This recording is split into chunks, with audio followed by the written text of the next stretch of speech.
Kay and Maggie here from CoolKatzCraft, and we're showing you the first in our range of our clever tools to help you with your album cover making. They are, when you actually use them, they will be clear perspex like this, but when you get your tools, they will be covered with a protective coating on both sides. And all you need to do to remove the plastic coating, just peel it gently back with your nail and then just pull it off like that. Don't use a sharp implement because you may scratch your tool and damage it. This is actually the tool that is used for mitring your corners to help you get an accurate measurement for where to cut your cardstock before you actually mitre your corners. And I'll show you that as we go along in the demonstration. The other items here, you get 2 T-bars like this, which these widths are 3/8 of an inch and 3/8 of an inch. So you get 2 of those at that width.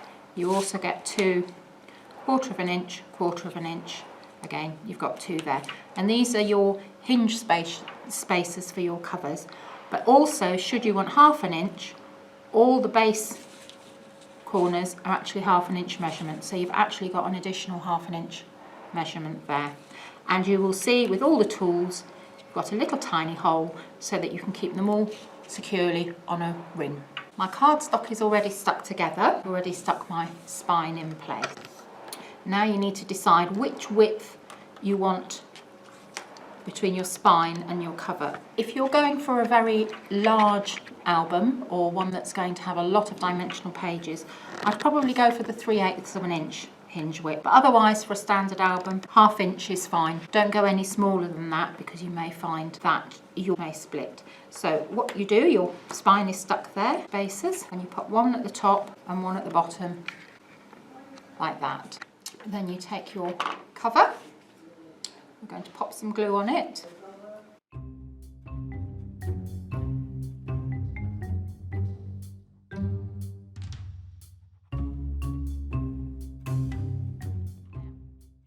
We're going to line this up, and that's going to butt in there like that and slot in. And you can see straight away, you've got a beautiful equal gap all the way down.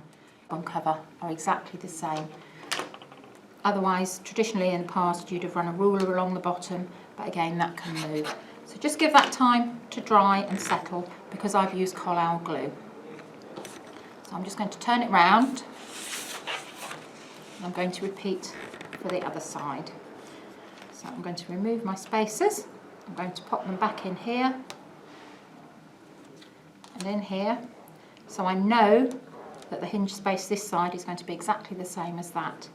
Now, what I forgot to mention, sometimes if you have problems, even with spacers like this and your cardstock is splitting, it may be because when you stick your grey board down, you've put double-sided tape along here and double-sided tape on the reverse of here. If you use double-sided tape, it's so strong that there's no movement for the cardstock to go through. So you're better not using double-sided tape, use a bookbinding glue or collal glue. That's what you need to use. So again, we're going to glue this one.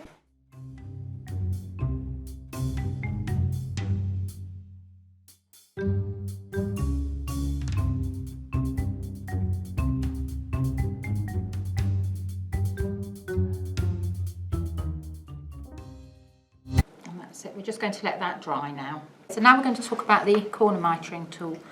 And you'll see when you look at it, so you'll see that you've got lines etched into it. And they're actually gradients of 1/8 of an inch. If you look at our grey board, you will see that 1/8 of an inch is actually the width of our grey board. So I know when I'm measuring for my mitred corners, 1/8 of an inch probably is going to be very tight, and I'll have grey board showing. So I'll probably go for 2 widths. You may find as you get more experienced you want to do 1.5 widths, but I would suggest you go with 2 widths to start with. If it's very thick cardstock, just have a little play on a piece of scrap first before you go on to your main project. Okay, so here's my grey board cover stuck down, spine and covers, beautiful hinge depth there, and I've put double-sided tape on the outer edges of the grey board and the outer edges of the cardstock. One other thing I forgot to say about this tool, it's perfect because it's got a nice straight edge here.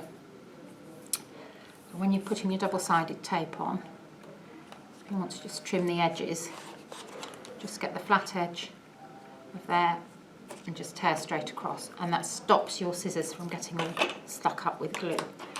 And then you need to use a fabulous bone folder. Ideally we like Teflon because it doesn't produce a shine, but this is our larger multi-purpose tool, and I'm just going to burnish the tape really well along there. Okay, so now I'm going to take my tool, I'm going to line it up. It's lined up on the corner. That's the outer, the first 1/8 of an inch. I'm going to move it up to the second one, line it up, then I'm just going to take my pencil, I'm going to draw a line straight across. One of the reasons why we designed this was because if you cut it at the wrong angle, even though you've got the right depth there, you can still end up with grey boards showing. So I'm just going to repeat that process all the way around. Turn your work round if it's easier for you. It's not easier for Kay while she's videoing. Sorry about that, Kay. It's all right. I'm used to it. Okay, and we'll pop that one on there. Okay, and then what we're going to do is we're just going to snip across there. Now I can see that that is a big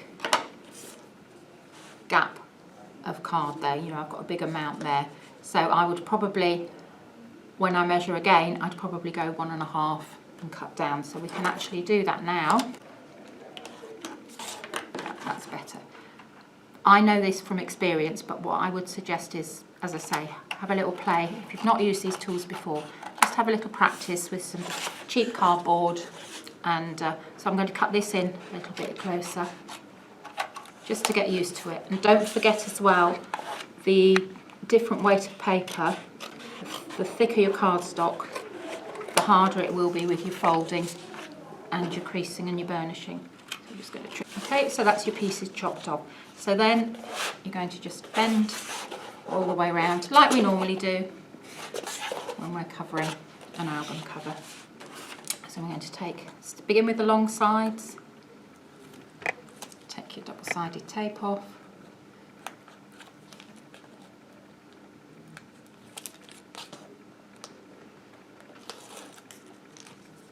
You don't have to put glue here, but I find it helps really. And then you're just going to bend your grey board onto your cardstock, and that way you get a nice, I'm just doing it with my hands at the moment, not the bone folder, you get a nice flat finish. If you bend things up, you can find that sometimes they crease as you stick them down, so it's better to do it this way. So we're going to do the other long side now.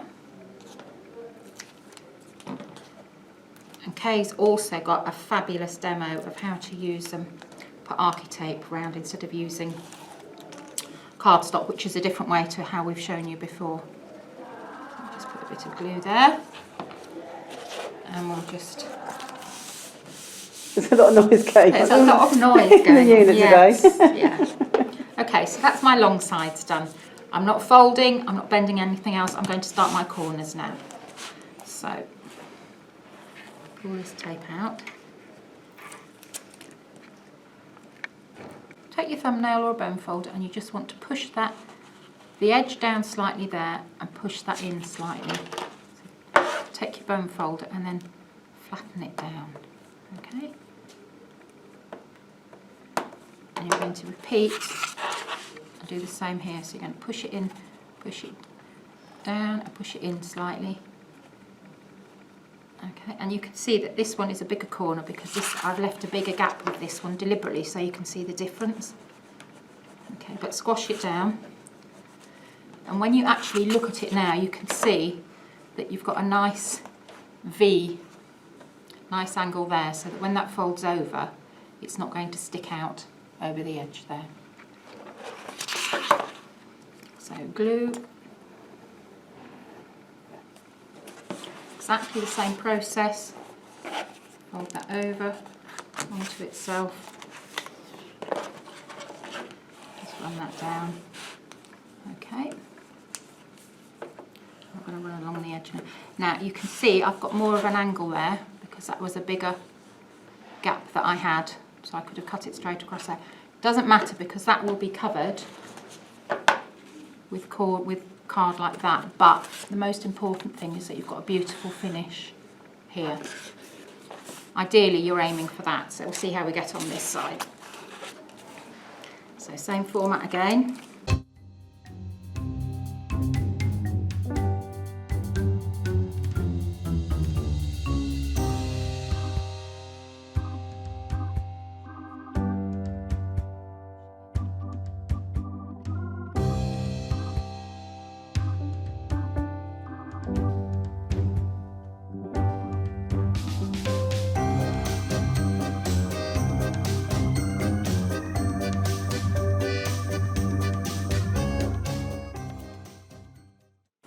Gives you a nice neat finish there. You can see you've got a nice mitered corner there. Okay, so now you need to do, this is the most important bit and everybody laughs, but what do you have to do, Kay? Burnish, burnish, and burnish again. Just keep burnishing, just so you get it nicely stuck down. Never use the tip of your bone folder because cardstock doesn't like it. And then run along the edges.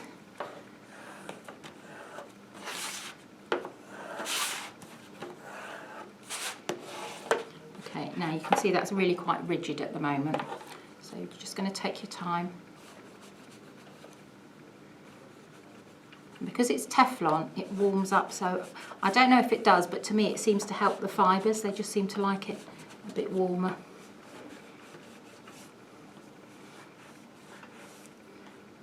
Okay, still resistant, so just keep going. And also turn your work round because you're putting more pressure there than that side, so turn it round so that time you'll get more pressure there.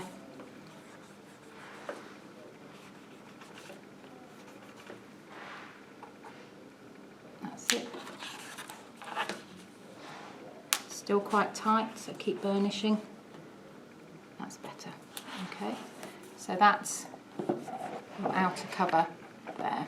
What you can also do, if you want, is just very gently find where your line is, and if you want you can run down